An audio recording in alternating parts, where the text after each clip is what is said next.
Hey, what is going on, guys? My name is Blazekiller, and today we are back with yet another video. In today's video, tomorrow is Halloween, and it is therefore the End Times event in Lumber Tycoon 2. So today's video is going to cover everything you need to know for the End Times event tomorrow and to prepare for Halloween. I hope you guys have a great Halloween, as I won't obviously make a video until the week after. But seeing it is tomorrow, let's cover what will happen here. So the map will turn like a grayish color. This bearded guy will turn into like a skull-ish type face. There will be some letters, I believe, falling off of some of the signs in these shops. There will be fog, and there will be a lot of gray, like just grayness to the map. Look at that guy's base. Look how much wood he has. Yeah, and more than that, there is going to be no leaves on any of the trees. The trees are going to be bare. It's going to look dead, and again, it's going to be kind of difficult to see possibly at times. So be prepared for that, and you're going to hopefully come to love the normal appearance of the map after Halloween, after the End Times event is over.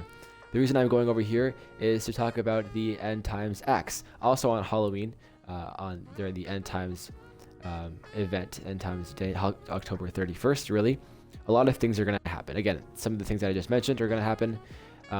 But specifically, you can obtain the End Times axe legitimately. This is the only day you can actually legitimately obtain the End Times axe. Other than that, you would have to exploit it or buy it off of another player. But the process of obtaining an End Times axe is the same as obtaining a rookery axe. So go follow me. If there were boulders there, you would blow it up. That's why I brought TNT, but someone already did it for me. You're going to go over here to where I drove, find this eagle, and the same process for obtaining a rookery axe you're going to do, except when you do it on Halloween on October 31st, you are going to obtain an End Times axe. So the proper orientation of here is putting a light bulb right in front of this guy, sand in front of this guy, and worms in front of this guy. So the light bulb is going to be obtained at Fancy Furnishings. The sand you can obtain from the Woods R Us, I believe, right? And the worms from Bob's Shack. So going to all of those locations, buying all of those, or however many you want, actually is going to allow you to do that. When you put it in the correct orientation on each of these people's plates, then the End Times axe will fall from the ceiling. The End Times axe is one of the best axes in the game, and it is the only axe that can cut End Times wood, which is an interesting thing. And if you want to get some End Times wood, it's kind of a spooky little wood as well, in addition to the spook and sinister wood, which we'll talk about more in a second.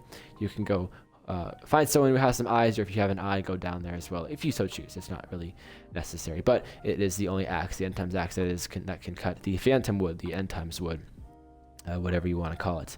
Also, tomorrow is going to be an increased spawn rate of spook and sinister wood. I talked about this briefly in the last video, but currently the spawn rate for spook and sinister wood, the interval drop rate, the spawn rate, is between 6 and 10 hours. Every 6 and 10 hours, I believe, up to 3 spook or sinister wood or trees will spawn. But on Halloween tomorrow, that interval will drop to every 30 minutes.